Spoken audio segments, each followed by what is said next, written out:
Hello and welcome to this tutorial that's going to be looking at the benefits of engaging with nature and the ways in which it can support mental health and well-being. So why are we so interested in nature? Nature is all around us. It is impossible for us not to encounter nature at some point each and every day, whether by keeping a houseplant, looking out of our window, sitting in the garden, or going for a walk in nature. We are surrounded by its beauty. And we're also really quite capable of naturally absorbing all of the goodness that nature has to offer. So this tutorial is here because we want to convey an important message about nature and mental health. We want to say that nature is free, it's accessible, and it's a powerful source that can really support a healthy mind, body, and lifestyle. We want to encourage you through this tutorial to think differently about nature, why it is important to let it into our lives, and we'd like to help you think about that by giving you some different tools and ways to become more connected to nature so that you can really reap the rewards of doing so. So firstly, let's take things back a step and ask an important question. Why is nature so relevant for human health? Now, an emerging field of research suggests that human beings are actually really hardwired to orientate towards experiences that involve connecting with nature, and that we actually actively seek out opportunities, however small they might be, to be exposed to natural elements, to natural objects and organisms. Because deep down, we really recognise the significant and restorative effects that they can have on our mood, our energy and our health. For example, one study really looked into this. They looked into the recovery of patients depending on the view from their hospital bed. Those patients whose beds looked onto natural green spaces compared to those who had more industrial or city space views demonstrated much higher rates of well-being. They actually had greater recovery rates as well and fewer complications in their health once they'd been discharged from hospital. This study, amongst many others, encapsulates the importance of nature on our health and actually contributed to an entirely new body of science called ecology.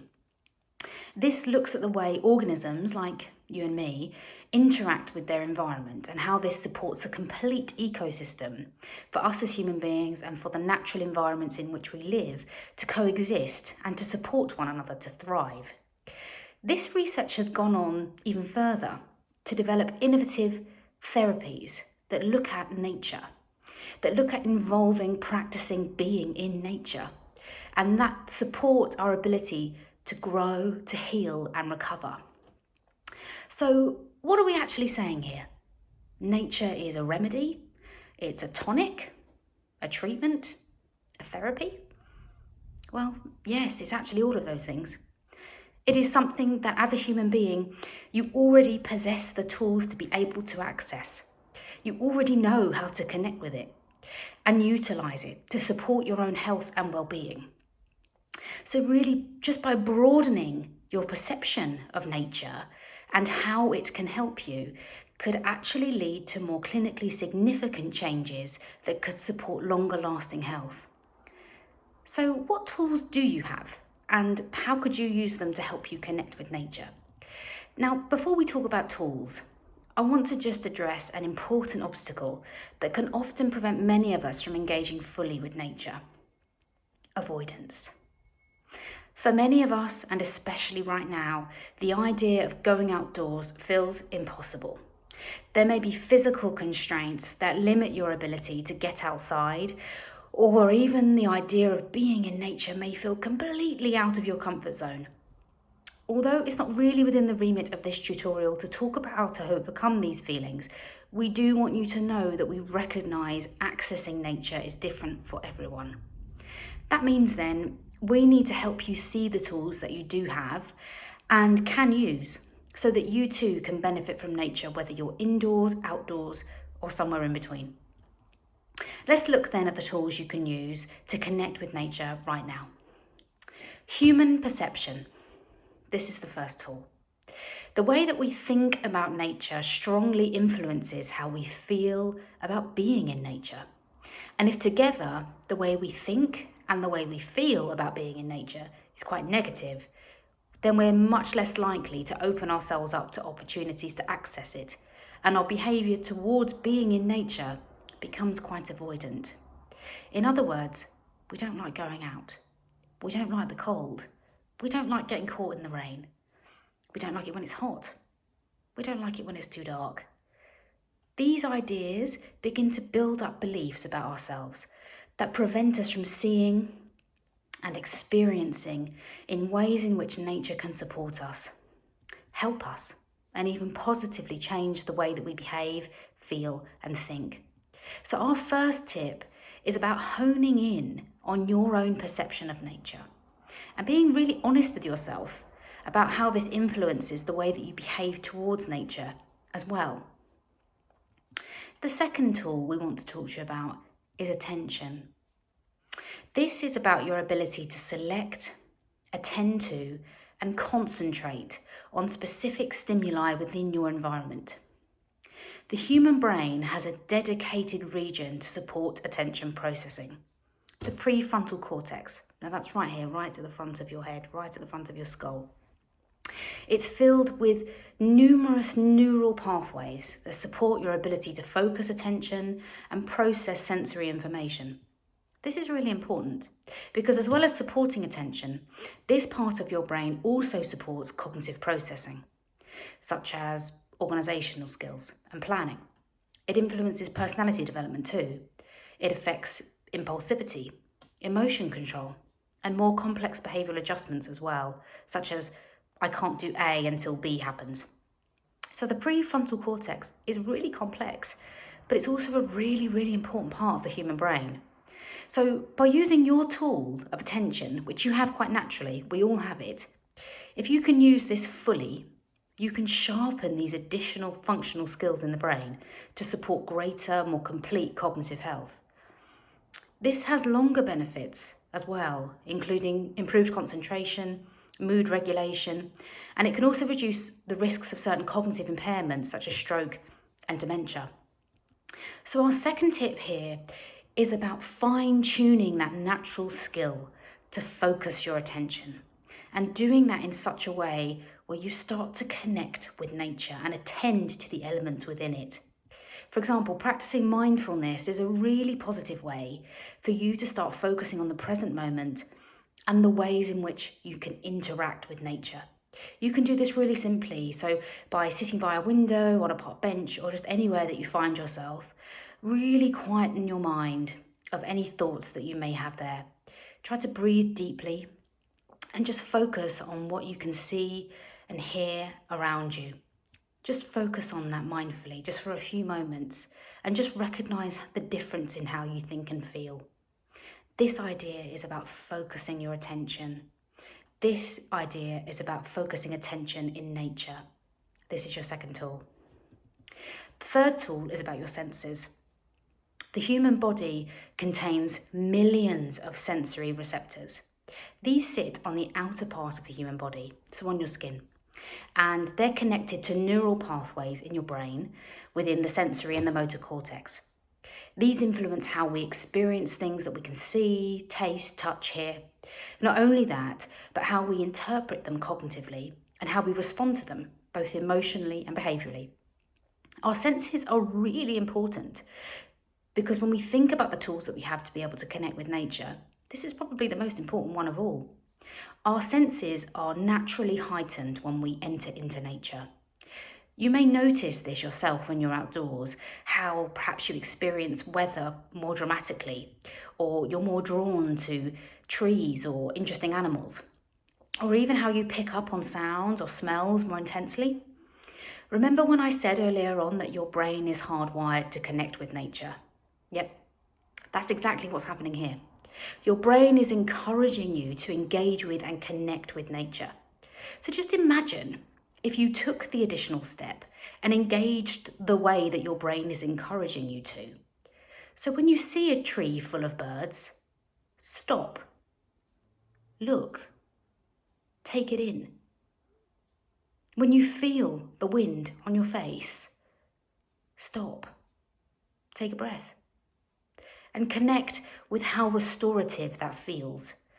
When something smells beautiful, stop and smell it. You get the idea. These moments are really vital because if you stop and engage, that's when you're really going to see the benefits.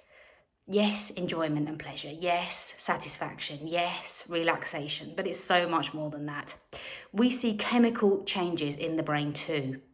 We see releases in oxytocin. This is a feel-good hormone when you touch things like leaves, grass, or other natural objects. We see a release of dopamine. This is a reward hormone when we connect with things around us that bring us joy or fulfillment.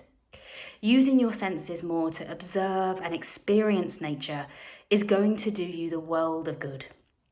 Now, if you're thinking at this point, I'm indoors and I cannot do those things, then please don't worry, because the senses tool is especially significant if you cannot get outdoors to be physically in nature. Evidence has shown that bringing elements of nature into our homes through organisms like pets or objects, plants, photographs, or even fragrances can generate the same health benefits as those encountered outdoors. For example, houseplants. These are natural air purifiers because they do the opposite to what humans do. They release oxygen, which we need to breathe, and they absorb carbon dioxide, which we breathe out. This not only freshens up the air around you, but it also eliminates harmful toxins in the home. And what about pets? So we know that regular contact with pets can really reduce stress, anxiety, and low mood. It can ease loneliness, it can encourage playfulness, and it can even improve cardiovascular health. What about things like vitamins that you might miss from being outdoors? Well, don't forget, food is natural. Food is part of nature too. So think about ways that you could maybe vary your diet to include foods that are really high in antioxidants and vitamins such as B, D, and E. You can do this by eating things like more fish or mushrooms, eggs. But if perhaps you want to know more about this, and of course this isn't the remit of this tutorial, perhaps contact your local pharmacist or your GP to find out more about ways you can improve your natural diet health.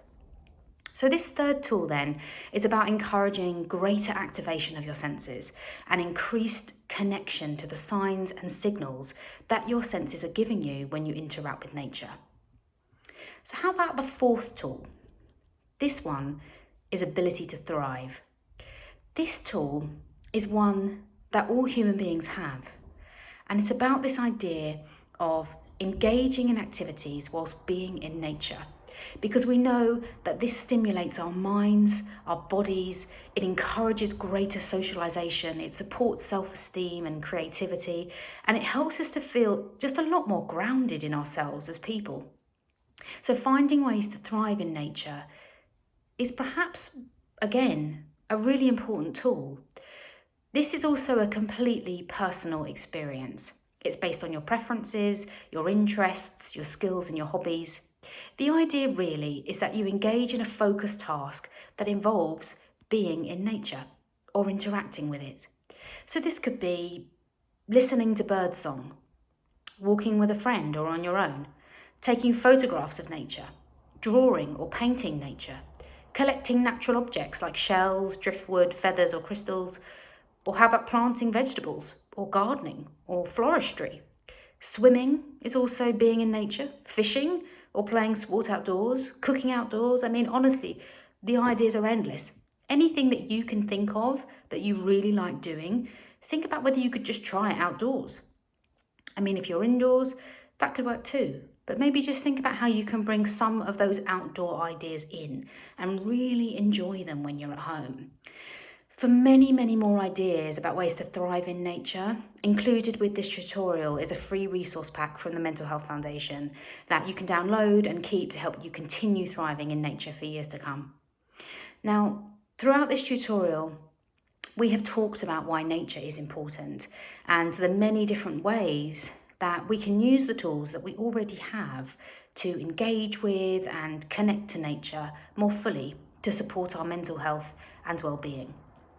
However, we recognise that for many people, the idea of connecting with nature may be very new and feel a little strange. That's why there is one final idea we want to share with you, And this is about the amount of time we spend in nature. This is your fifth and final tool, time. A recent study demonstrated that just 120 minutes per week in nature successfully enhanced participant well-being and health outcomes. The pattern of improvement was actually really consistent across all age ranges, including amongst older adults and those who had more long-term health conditions. The benefits were observed whether the time was taken in short bursts or longer sessions, alone or with others. The effects were the same. So what does that mean? Well, 120 minutes per week is really just about over 15 minutes per day. Do you think that you could spare 15 minutes a day to connect with nature? If you could be contributing to meaningful and lasting changes to your health and supporting the longevity of your life. So our final tool then is about using the time that you do have to encourage more natural activity into your day. It can be varied, it can be solitary, it can be with others, but it's about finding 15 minutes every day to do at least one thing where you are perceiving, attending to, and sensing nature positively, so that you can thrive with nature and continue to support your well-being, both now and in the future. To find time, that's your final tool, find 15 minutes. This tutorial has been prepared for you by Bromley, Lewisham and Greenwich Mind. We support adults who may need support to manage their mental health, or those who may be living with dementia. We've prepared for you a whole range of resources to support greater engagement with nature as part of Mental Health Awareness Week 2021. Please visit our website, which is www.blgmind.org.uk for more information. You can check us out on our socials, that's @BLGmind, or you can follow our hashtag for this campaign, which is BLGMindMHAW. For more information, or of course you can also share with us the many ways that you've actually connected with nature as a result of this tutorial or anything else you've seen on our website throughout this week. So remember, nature is free. It's a powerful source that can help you support a healthy mind, body and lifestyle. And you already possess the tools to help you make the most of it. So keep safe and keep thriving in nature. Thanks for watching.